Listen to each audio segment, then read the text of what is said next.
Chris Aquino, muling nag-update ng kalagayan, sobrang hirap ng pinagdadaanan.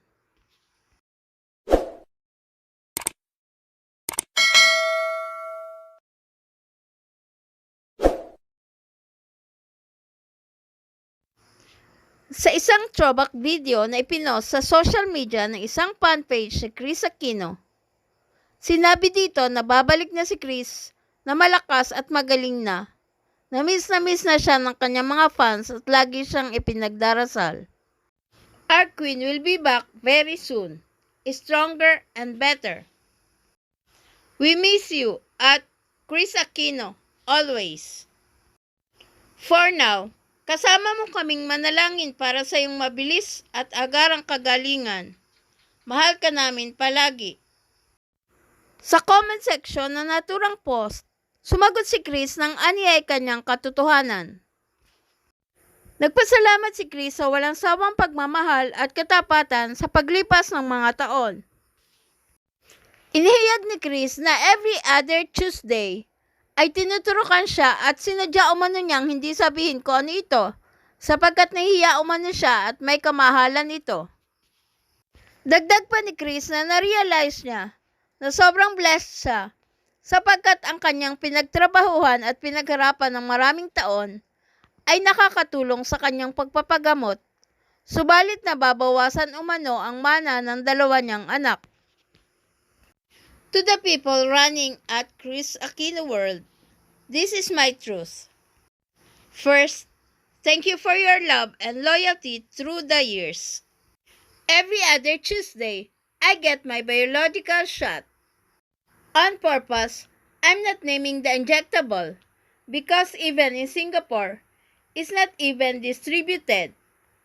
There's a part of me na nahihiya because I cannot deny that it's expensive. And I realize how blessed I am that my hard work through the years is helping to pay for us to live here. But, lugi si Bim and Kuya, may bawas na ang mana nila. I have at least 10 to 12 more months of this injectable, meaning 20 to 24 more shots. Sinabi din ni Chris na nagpapasalamat siya sa lahat ng nagdarasal, pero ipinaliwanag na sobrang hirap ng kanyang pinagdadaanan. Ayon pa kay Chris na pangarap niyang makauwi na. Aniya, ino-offer niya sa Diyos ang lahat ng sagad-butong sakit at hindi may paliwanag na panghihina at sana ibigay siya ng lakas na makabangon sa pagsubok. Ibinalita din niya na tinaasan na naman ang dosage ng kanyang chemotherapy medication. May I ask you for a favor? Please specify when is a throwback video. I am so grateful for everyone's prayers, but it's been super difficult. How I wish I'd be coming home soon. I'm offering all the deep bone pain and the unbelievable fatigue for God to give me the fortitude to keep going. My chemotherapy medication's dosage has been increased. Normally, I keep this news confined to my family and my most trusted friends. But, kinailangan kong mag-comment because utang ko sa inyo to get the truth from me. Idiniin din ni Chris na patuloy siyang lumalaban sapagkat kailangan pa siya ng kanyang mga anak. Ayaw rin niyang isipin ng lahat ng mga nagdarasal para sa kanya na hindi dinidinig ng Diyos ang mga panalangin sapagkat buo ang tiwala niya na makakamtan din niya ang lahat ng kagalingan. Bawal sumuko, tuloy ang laban because I know Kuya and Bim still need me. And ayokong isipin ng lahat na nagdarasal para sa akin that God isn't listening to our prayers.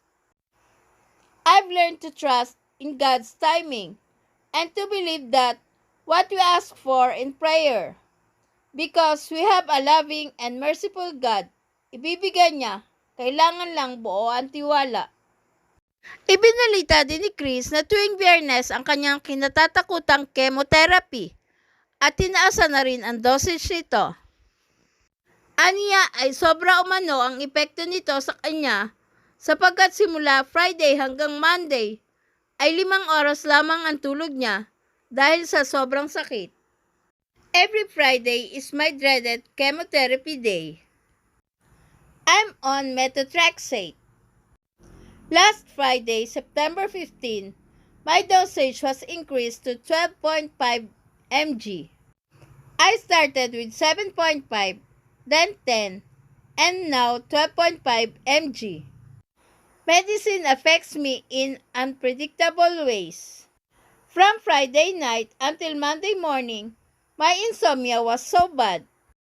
At most, I had 5 hours of sleep total because my deep bone pain was the worst it has been. For us, it's now Wednesday, and I'm still bedridden because I'm still very weak. For most, having 2 autoimmune disorders is already a challenge for doctors. I have 5. Samantala, maraming mga fans ang nagpahayag ng suporta at pagdarasal para sa ikagagaling ni Chris. Please subscribe and hit the notification bell para ma-update kayo sa sunod na showbiz news.